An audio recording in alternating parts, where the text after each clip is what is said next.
All right. Hello, everyone, and thank you for tuning in for another Authors Impact Hub podcast. I am your host, Juanita Woodson, founder of the Authors Impact Hub. And listen, we have been going really strong with our author Q&A. I've had authors from all across the US who have been on with us, sharing about their books, their writing journey, and then even giving some tips for aspiring writers. So tonight we have on with us Jake Lynch. I'm super excited to interview him, and I'm going to get him to share a little bit about how he came across us. I think that would be some great advice for some aspiring authors who are trying to get their books out there. But I always let the authors do their own introductions. So the floor is yours. Oh man, the whole floor is mine. That's so exciting.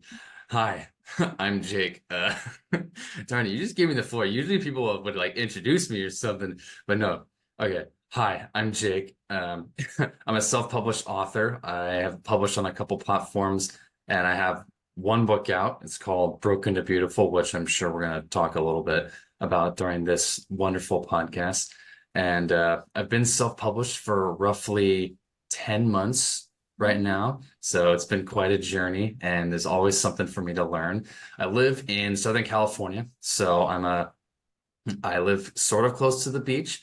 Okay. So I like there is that typical trend of like, oh, are you're from California, you go surfing? Well, actually I do go surfing. So yeah, I like to surf and do some jiu-jitsu on the side when I'm not writing. So yeah, that's a little bit about me.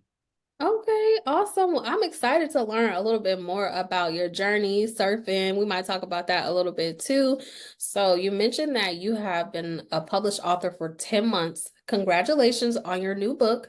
Thank And you. how does it feel to be a published author? It's strange when I think of the long term of it because when you get there and you finally click publish, you're like, oh my gosh, this is great, this is wonderful. And then like, but as time goes on and you like keep trying to work at it, I'm like, oh yeah, I'm an author. It feels odd, but it doesn't at the same time. Like, I don't know, like it's kind of a neutral feeling at times, but then I also feel pride about it because when I take the time and I look back at everything that I had to go through to accomplish to get here, then I feel immense pride. Yes. So it's important to remember how far you've come, and that's what makes you feel hopeful and good about all that you have accomplished. So now that I think about it, I feel really good being an author now. Yes, good. See, you have to be proud of yourself, and this is a reason why I always say like becoming an author is a great accomplishment because of the time that we put into it. Like you may read your manuscript a million times, right? So there's a Yeah. lot of time, energy, resources, money that goes into it. So it's a great accomplishment. So make sure you celebrate being a published author, right? Thank you. I appreciate that, Juanita. Yes, definitely. So tell us a little bit about your book and what genre is your book? Yeah, so title of my book, it's called Broken to Beautiful. The genre of it, it's a contemporary religious fiction. So it's like a slice of life story. There's no like, superheroes, there's no wars or anything. It's like, oh, the premise of this story is it's in high school and it's about a girl in high school named Krystal who struggles with suicidal thoughts, depression, and hopelessness and loneliness as well. So she goes through a lot in her early life. And so the premise of the story is she goes through all of these very relatable issues to a lot of people, and she finds God through a series of events. And as that happens, she starts to love on others the way that God loved on her. And as she does that, her life starts to change. She starts to become more confident. She starts to get out of her comfort zone. And she takes it upon herself to be the friend for others that she never had. And as she does that, she starts to make friends. And then they start to help her become more social and learn how to, enjoy life. And so she starts to enjoy life for the first time. So that's the premise of the story. Yes, I love that. I love that. I love a good fiction, but I love when it's like it has like the religious or the Christian aspect in it.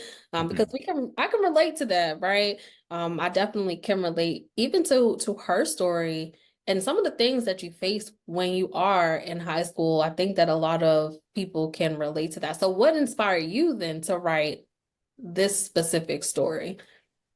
It's kind of interesting. It's a unique story, actually. Um, there were multiple things that happened, multiple impressions that set me on this path. The first one was that I met a janitor on a train one day. He looked kind of homeless, but for some reason, this guy was just so nice to talk to and so heartwarming that he left an impression on me. And it was very odd. It was one of those unique impressions to where you're not like you don't know what it is about this person, but they have this light about them that just makes you feel happy. Yeah. And he left that impression on me, and I don't know why. And so that was the first set of events that happened. The second thing that happened was I was in college finishing my first semester in my sophomore year, and I had just finished a very stressful semester. And near the end of it, I got this impression on my mind to write a book about a janitor or that involved a janitor. And I'm like, okay, that's really odd because I'm not a big reader and English was my least favorite subject in school. Okay. So that's way out of left field for me. But the impression didn't go away. It lingered peacefully in my mind for a couple weeks. And so I decided, okay, I need to pray about this. I need to ask if God is actually telling me to do something here. And so I have a quiet time and I pray about it and I'm quiet for 5 minutes and I'm like, God, do you want me to write a book? And I remember around that time listening to Rick Warren talk about how if you want to hear God's voice, stop trying to listen for him to speak to you verbally and try to start look into the Bible, his word. Yes. And so I took that advice and I applied it. I'm like, okay, so I'm going to open up my Bible, see if God has anything to say to me. And there's actually another impression, a third one that occurred that was unique to where I was reading in the book of Isaiah around the time I got the impression to write a book. And before that, I was actually reading in the New Testament and I read chronologically. So I Okay. got an impression to start reading the book of Isaiah just out of the blue, like prior to that one.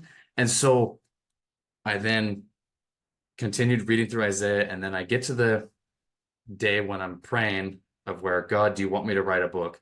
I flip open to where I was reading in the book of Isaiah.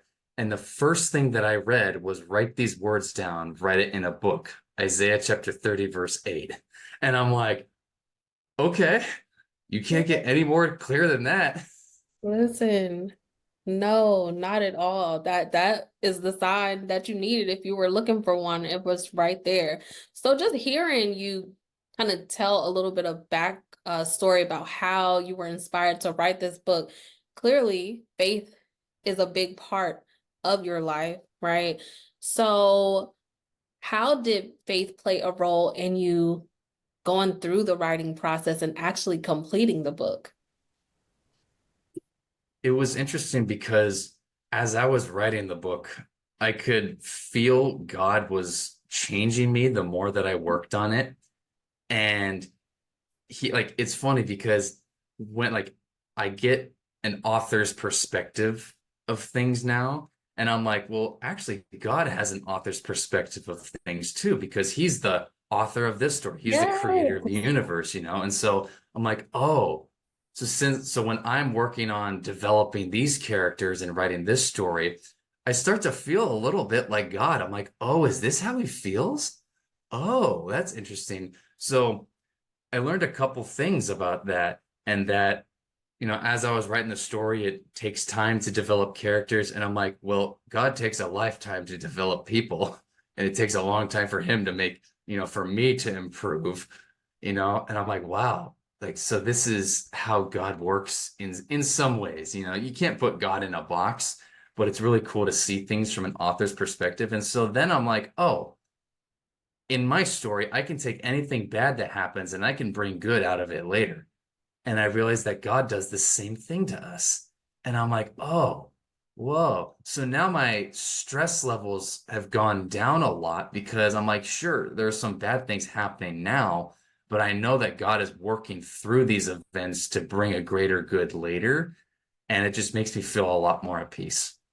Yes. Listen, I had to mute myself because you are preaching, right? So we're talking about this this book that you have developed, and then it's like, okay, you're writing a story and God is like writing you a new story, right? He's making Yeah. all things work together for your good. So while you're developing characters, he's developing your character. So I love Yeah. that. I love that, like, revelation that you have just like dropped right here and now for authors to be able to think about it in that way. You're not just writing a book, like God's changing your story too through your writing. Yes. Yeah.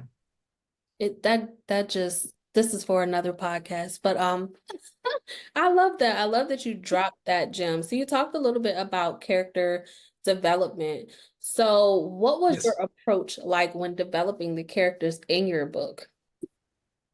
It was, it took me a long time to learn how to do this, but with my main character, Krystal, I intended to make her as relatable as possible. And so I made her go through a lot of trials and tribulation. And she does suffer a lot throughout this story, but with every time that she does go through a trial, she comes out of it stronger and more developed. And that's just one of the cool ways that I see God working. And it was, it was, I'm like, it's funny that I'm like, I write these fictional characters, but as I was writing this character, I grew to love the character more and more as I was writing them. And just thinking about small details of like, oh, what's their personality like? What are some of their hobbies? Or what's a funny quirk about them that nobody knows? And the more I developed these characters, the more I grew to love them. And it's just funny getting author's love for fictional characters. And I'm like, wow, if I can love my fictional characters like this, how much does God love me? Someone who's actually real. And developing the characters was quite a process because a lot of the characters within the story represent a certain theme. Like one character will represent like the problem of identity. One character will struggle with pleasing people, and another character struggles with grief. And so developing the characters was interesting because each character can help each other in a way, sort of like how our friends help us, iron sharpens iron. And it's good to have friends who are different than us who can help us get out of our comfort zone because Krystal is an introvert. And so she befriends this boy named Jamie, who's an extrovert. And he's like, let's go to let's go hang out. And she's like, nah, I don't really want to. And he's like, no, let's go hang out. You'll have fun. And then she goes and she has fun. So it's really cool seeing how characters can develop and overcome their problems. Yeah, they do go through some trials, but at the same time, those trials are necessary for them to grow. Yes, definitely. And I love the way that you have like literally infused your faith with the characters of your book. I think it's awesome. And you can hear it in the way that you eloquently speak about it and the way that you explain it. It's just like, okay, I can relate to that. And I think as a writer, you want your readers to be able to find, even if it's just one character that they can relate to. It'll make them want to just continue reading even more and wait for, okay, is there a part two? So I love that. So is there a part two to this book? Um, this book is a standalone, and Okay. it was my first book, and of course I had to write it and make it very long, but there is no part two, at least not right now. I have other works that I'm working on right now, so I'm trying to get a new series started after this Mhm. one. So a little different. The series that I'm working on is an action adventure series. So very different from the first book that I wrote, but it's like the inner child inside of me of like, oh, I get to write my own action story. This is fun. Yes. And I think sometimes like going through that first process of writing, so you've published the first book, it sparks something in you like, I can do this. I can write even more books. Do you think Yeah. that's where you are in your author journey now? Yes, that is exactly right. Because once I finally published the book, I'm like, oh, well, I know how to make a book, so why not try and make another one? And so I started working on the next book, and it, my first book took me 5 years to write and Okay. create. So that was hard. My second book took me 6 weeks to make, and it was so much easier. But that was after I went through that whole process. But it was worth it. I made some mistakes along the way, but I learned from them and I grew. So Yeah, here and we are such now. life, right? That's the way life works. After you realize how to do something and you go through like all the highs and lows of it, it's almost like riding a bike. You can do it easy the next time around. Yep. Yeah. Yeah. So tell me a little bit about your writing process. What was that like for you? It was very difficult because I started off from scratch. Like I had never written anything for fun like in my life prior to when I got that impression to write the book. And so I just took a Word document and just started writing. And I spent an entire year writing and editing the first chapter of the book. And I spent a whole year like that. And at the end of that year, I got very discouraged. So I'm like, this is not working. And I was not enjoying the process. It took me a long time to actually enjoy the writing process. And I had to make a lot of changes. So, like, one year I spent writing and editing the first chapter of the book. Lesson, do not do that as a writer. Like, that's my advice to all of you, like, aspiring authors and writers. Never write and edit the story at the same time. Write it first and then edit it later. Please, it'll say, like, I know it's hard, but it's going to save you a lot of head trauma later. And so, then I had to switch gears. I decided to try and plot out the whole thing. So I took a notebook and I would just draw out the whole plot, everything that happened, all the characters. And that is how I formed the main character, Krystal, in the story. But I spent an entire year plotting the whole story, but never writing it. And I'm like, I'm not I'm still not making the story yet. So then I decided to go the other way. I decided to just free write the story and just pants write it. No plot, no, not just go where it goes. But then I just spun out of control and just didn't know where I was taking the story. And that was another year. So that's like 3 years already of working on it. And I'm like, okay, I need to do my homework on this now. And like instead of just trying to write it, with what I have. So I read a couple books on how to write. I read Stephen King's memoir on writing and tried it again. And so then spent another year working on it. And then in the last year, I decided to take a hybrid approach actually to plot some of the major points, but then free write most of it. And that ended up working for me. So that was hard because every writer is different. Like my style might not work for you, but it works for me. Yeah. And I think as you go through the journey, you try different things as a writer. So one thing that you mentioned, definitely do not write and edit at the same time. Not your first chapter. Ugh, I But didn't even use that chapter. and then you didn't even use the chapter, but it's all a part of the process. So now you know Yep. for the next book what will work best for you. So I think that's really important. So outside of writing, I know when we first joined, you were talking about some of your other hobbies. So how are you balancing regular life, like your job, if you're working, and then your hobbies and writing? Because you said you spent quite some time writing that first book. Yes. Yeah, so I split my day up throughout multiple things. Like I mentioned, I go surfing. So I usually go surfing on the weekends. I haven't been doing it the past like 6 months just because I've had a shoulder injury, but I'm slowly getting back out there. So I love to go surfing on the weekends. And then during the weekdays, I will go to a Brazilian Jiu-Jitsu class and do that for an hour. And then I'll work out after that. So it's pretty easy to split up the day once you get everything settled in. Yeah, definitely. You are like a range of like writer, jujitsu, Writer surfing. and fighter. Yes, it's really cool though. You're able to like balance and you can draw inspiration also from some of the other things that you do too. Yeah. Yeah, I love that. So were there any challenges outside of like taking 5 years? Were there any challenges in the writing and publishing process? It's like I feel like every step is always a challenge because, like I decided to self-publish my novel, so I had to look for a cover designer. And so I had to do a lot of research. So that was a challenge of like, where do you find freelance like writers or cover designers to create your cover for you? How do you pay them? How do you do it safely and everything? So luckily, I didn't have that much trouble with that. Like I had to go through a couple editors actually before I was able to publish my book. So that was a hassle at times. And then luckily I got very lucky with my cover designer, like found a guy on a contest through 99 Designs and he created my cover and I love how it turned out so much. So I Can don't you know, like can you share it?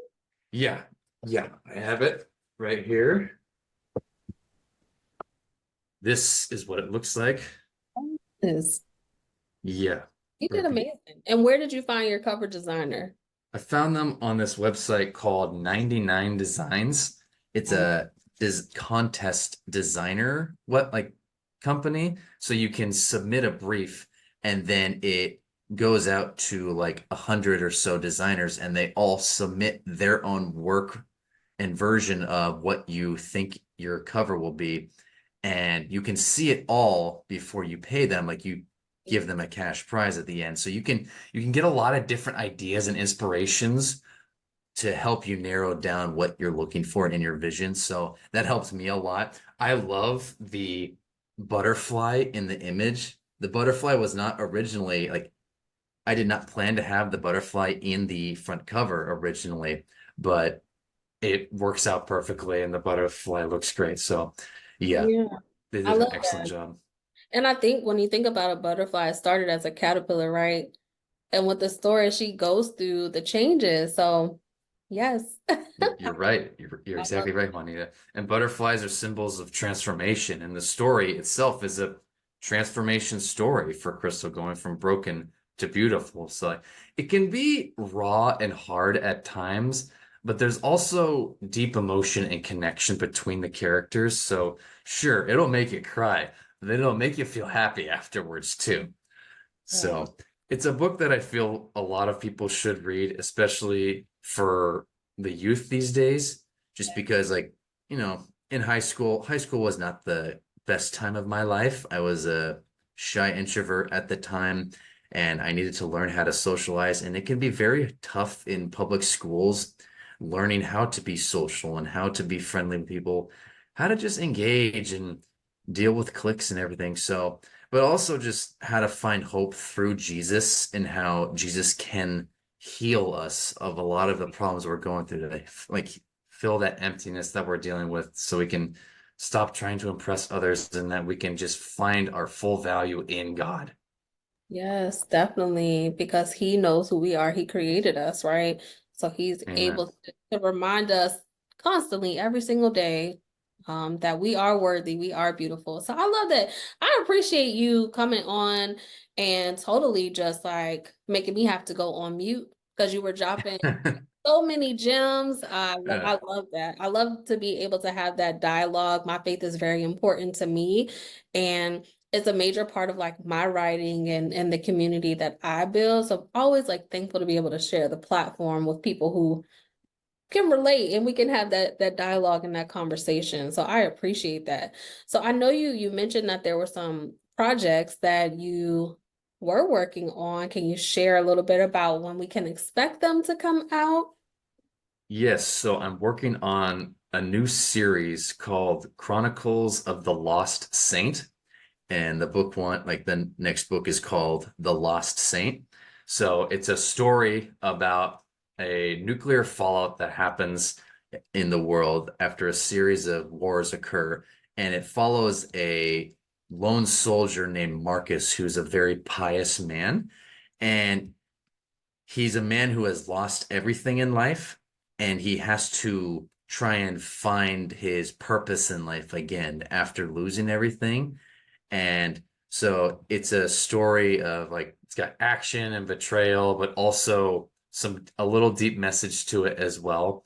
So that's the start of it. I have a couple more books lined up afterwards that I'm still working on.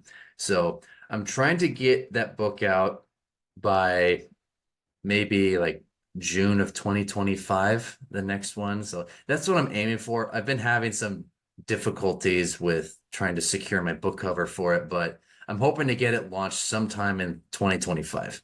Okay, awesome. So look at you, someone who never thought that you would write a book, and now you have a published book, and then you have a series coming out. So that is definitely motivation for somebody who may be like scared to take that step to even start writing.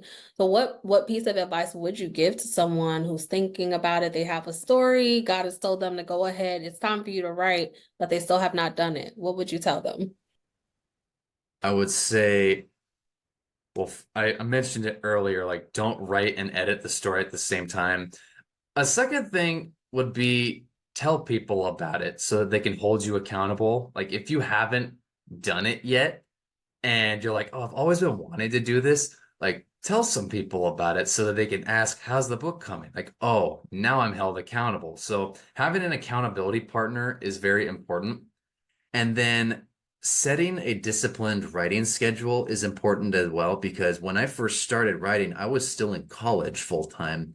So I would write for 1 to 2 hours a day and do that after all my schoolwork and everything. So having a disciplined writing schedule is important, and accountability partners helps too. So start there and do your homework as well. You know, like read a couple books on how to write a book and what the process is so you can learn about the world, because it took me a couple years to do that, and that was a long time. I could have saved a lot of time. But you know what? I think that the process that you went through in that moment, it was supposed to take the time that it did because it was more than just you writing the story. It was God working in you. So it's okay. But definitely having an accountability partner is important. Just putting it out there. I'm writing a book. You can hold yourself accountable and have somebody else do the same. I just did that.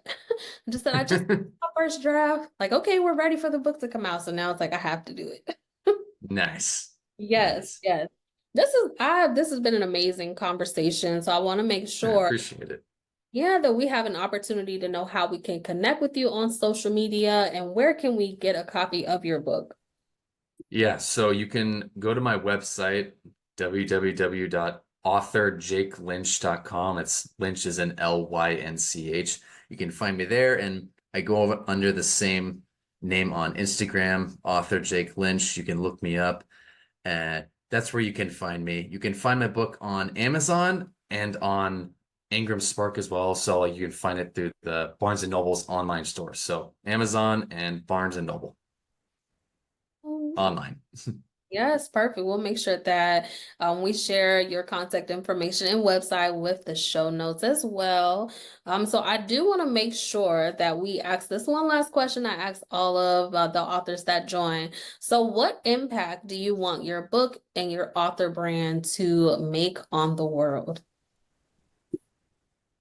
What I wanted to have an impact would be I want someone to read it who's been going through a tough time, and they read this story and they say, this character is me, and they found hope through Jesus.